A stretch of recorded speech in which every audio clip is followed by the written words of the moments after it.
The idea of the agreement about the marriage between my parents was that if she went back there to Maine with him, she'd have to be able to go back and visit with her family for a period of time every winter. And this seemed to be pretty agreeable, and as it worked out, she could stay longer if it was every other year.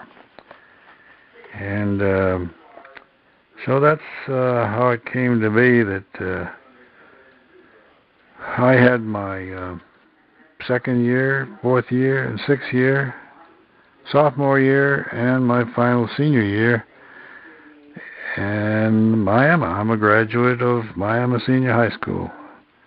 I was born in Maine. At any rate, it was challenging academically, but I was blessed with some gifts in that area, and that wasn't a problem. But it may have been a little difficult socially. I recall it didn't quite fit with the narrow view of things in Calais, Maine. Anybody that was different in any way was not fully accepted. And it would take me a month or so when I hit Miami to find out who my friends were there, and some of them I remembered from a couple of years before. So there were some transitions socially, but nothing serious, and there was a lot of fun involved in it too.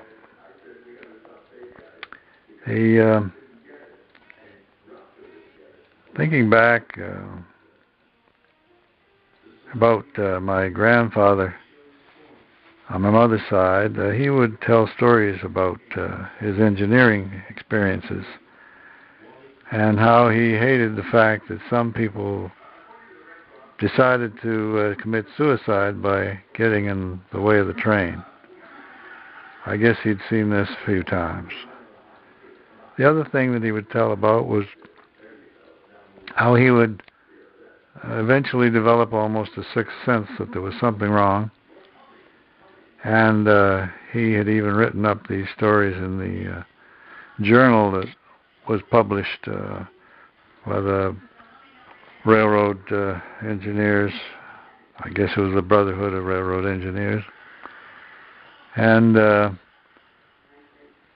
one of his stories was that he got this sensation there was something wrong, and all the signals looked all right, but he couldn't ignore it. So he had the train stopped and pulled over onto siding. Pulled the whole train over onto this long siding, and he just sat there. And the conductor wanted to know what was going on, and he said, "There's something wrong. The signals, the light signals are saying go, but there's something isn't right." And about that time, another train on the same track came sailing by in the other direction. And he credited his sixth sense to saving himself and the whole train. There were other similar stories, less dramatic nature, but we talked about it and tried to analyze it. Thought maybe there were some vibrations transmitted through the tracks that he was able to perceive something coming, and long before it came into view. He had a few other stories. If I remember them, I'll kick them back in here later. I remember he would tease his wife, my grandma, and call her Georgia Deaders, and she'd call him a Florida Cracker. I guess crackers were people who used the whip to drive the animals hauling pulpwood out of the northern part of Florida. But these were a little bit antagonistic, but usually said in a humorous way. The conditions of my parents' marriage were kind of interesting. It goes back really to the fact that being a railroad engineer, my grandfather, when he got to a certain stage, was able to have his family take free railroad trips, just anybody, anywhere in the United States, I think. And so they tended to go to one place in particular up in the mountains of North Carolina, to Hendersonville. And this was their summer retreat, and they would rent a place up there for the family for, probably a couple of months. And my mother's memories of that are very pleasant. I guess it started when she was about 12, and they did it every summer for the next 6 years or so. And Grandpa would come up for a short visit, but Grandma and the girls and Uncle Bob would be there for the season. They had a lot of good stories in that regard. You might check her on her dictation to find out some of those details. But this was a good place to meet after my dad had gone back to Maine and helping with establishing the new business with his two brothers. It became Peterson Brothers Garage. And anyway, they had decided to get married in North Carolina. Well, one interesting thing was, being the oldest, my grandma wasn't happy at all about any idea of my mother getting married. She liked my dad, but it was just not too acceptable. First of all, Mom had to introduce him as a Canadian, which was due to the fact that a foreigner would be more welcome than a Yankee. So there was still some of that attitude around. At any rate, they didn't tell my grandma that they were going to get married in North Carolina. They trucked up there on the quiet, and they just like the usual visit. And they pulled it on her after they got up there. And I guess she disappeared into her room for about a day, but when she came out, she was okay and accepting it. And actually, she considered my dad one of her favorites as the years came on. The story as I got it was they made their way down to the coast and went by steamship up to Boston. Their honeymoon was to head back to Maine. The trip was so rough that they had to defer any consummation of their marriage because they were sick, and this thing had to be postponed a little bit. And when they got into Boston, they apparently rented a car and headed out through the North Country. And on the way, they had a semi-open car. And from Bangor to Calais, the weather was so nice, they had the car open, and Dad had on a hat, and the wind blew his hat off, and he went to grab it, and his thumb went right in my Mom's eye, and no serious damage, but she did have a black eye. And arriving the next day in Calais to meet all her new family, there was considerable joking about that. She said that his sisters couldn't have been nicer. They just welcomed her with open arms and were so awed by this Southern belle that had joined their family and made it just a wonderful experience. And she loved them ever after. I remember a good deal of support that came from them as well. So this was not just an initial reaction. Mom didn't know how to cook, apparently, and so they were very helpful in teaching her all the things she'd need to do for being able to cook. But I do remember Aunt Jenny in particular coming to the house and cooking up a batch of cookies and helping out a lot, especially when my sister was born. I was probably 4 and a half at the time, but I still remember that she was around, and there was a story that was told that I was pretty stubborn and didn't like the idea of my mother not being there to take care of me 100%. And so I would just talk to my aunt, and she would kind of ignore me. And I would say to her, "Can't you hear?" And she'd come back and say, "Well, can't you see? I'm doing something." At any rate, that got to be kind of a joke that lasted into my teens. We would say that to each other. The other one was that I plunked myself at the bottom of the stairs and refused to go up to bed.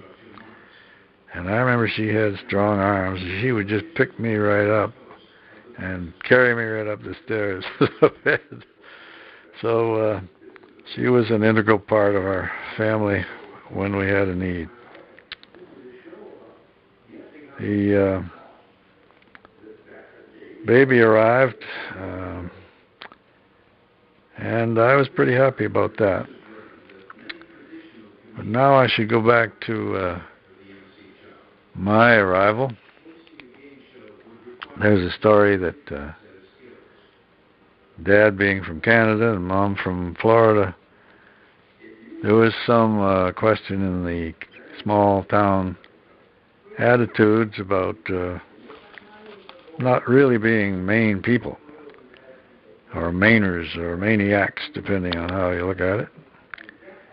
And my mother decided when I was supposed to arrive that I should be born on the American side, even though the hospital was better on the Canadian side. So there'd be no question of my nationality. So I was born in the Calais General Hospital. And my dad went down to the local general store and was pretty proud. Said to the 2 or 3 old-timers sitting around the pot-bellied stove, just smoking their pipes, not saying much. He said, "I've got a real Mainer in the family now." And nobody said anything. And he said, "Well, it's true. He was born right here in the Calais City Hospital this morning. And he's a natural-born citizen of Calais, Maine. And that makes him a real Mainer." And nobody said anything again until finally an old-timer in the back corner said, "Well, son, you got to remember that just because a cat goes into the oven to have kittens, they don't come out muffins." And I've used that story a few times along the way. So I was born there, and this first home was near the St. Croix River, right across from the immigration office and the customs office. The border between Canada and the United States was pretty open in those days, and there were lots of marriages back and forth. I remember Muriel, my cousin I mentioned earlier, was actually married at the on the border, on the bridge, midway across the bridge where the ceremony was carried out, as she married a Canadian fellow. At any rate, I was on the U.S. side in a kind of an apartment. I remember seeing it one time when I was older. And it was sort of a low area down toward the docks. And I called it down in the gonks when I learned how to talk. I guess I got that word kind of twisted up. But that's what my mother said I called it, so we'll go with that. When I was about 4, Dad had done well enough with his brothers that he bought a house up on Lafayette Street, 45 Lafayette. And this was a nice home, a nice yard, and I came to see it as a lot of lawn to mow later on. I've been back to see it since I grew up, and I can't imagine why I thought that was a lot of lawn, but that's how it goes. This was a pleasant place to live, and when we were in Maine, that's where home was most of my life. And when we were in Florida, we often lived with my grandparents, and sometimes we would rent an apartment in the area and live there, but still close by. Things we did in Maine. Well, in Maine, at the time anyway, people tended to avoid the coast because the water was so cold and it was often foggy. And they didn't have much of a summer in the first place, so they wanted it to be as warm as possible. So people took to the lakes, and there are a lot of them in the area. And everybody would tend to have some kind of a cottage on a lake. My uncle Peter had one on Cathans Lake, and Uncle Bill had one on Grand Lake Stream, and eventually my dad built a small one on Pinnamaquan Lake. It was a small camp, really. The porch out front was closed in and became the kitchen and dining room, and the main room was sort of the living room, and then there were 2 small bedrooms on the side. We had a dock, and canoeing was always a big thing in our family, and so Dad had at least one canoe, and one of them was a sawed-off or built-off ended canoe, so they could put a motor on it, and he had a 5-horsepower motor. And I remember in one particular occasion, it was in the fall, and he'd go duck hunting in this. And in order to guide this canoe with a motor on it, any speed at all would make the bow rise up too high. So he rigged pulleys and lines up to the front so he could sit up in the bow and manage both the throttle and the steering with these 2 lines, and still have his readiness with a shotgun for duck hunting. And there was a winding stream that was the inlet to this lake, and that was one of the best places to get the ducks. And he went up in there, and the story goes that when he came back, he was a pretty fastidious man, and we saw him coming. He was late in the day, and so we went down to the dock to meet him, and instead of carefully tying the canoe to the dock and stepping out on the dock, he just stepped right out into the water, up to his chest. And my mother gasped and said, "What are you doing?" Well, the story was that he'd been up in this stream, and he thought he was pulling the rope that was going to turn the boat, and he pulled the one that was the throttle, and the canoe made a sudden lurch and dumped him and the shotgun, his gear out, and he had to swim around and get this canoe back into the shallows, and he was able to do that even with his boots and heavy woolen gear on, and saved himself, and found the paddle, and paddled all the way back down to the cottage. And that was his way of saying it didn't matter whether he stepped out in the water, because he was all wet anyway. But he was quite a sportsman. He tried a little of everything, and I guess I inherited some of that too. I enjoyed trying a lot of sports and a lot of activities.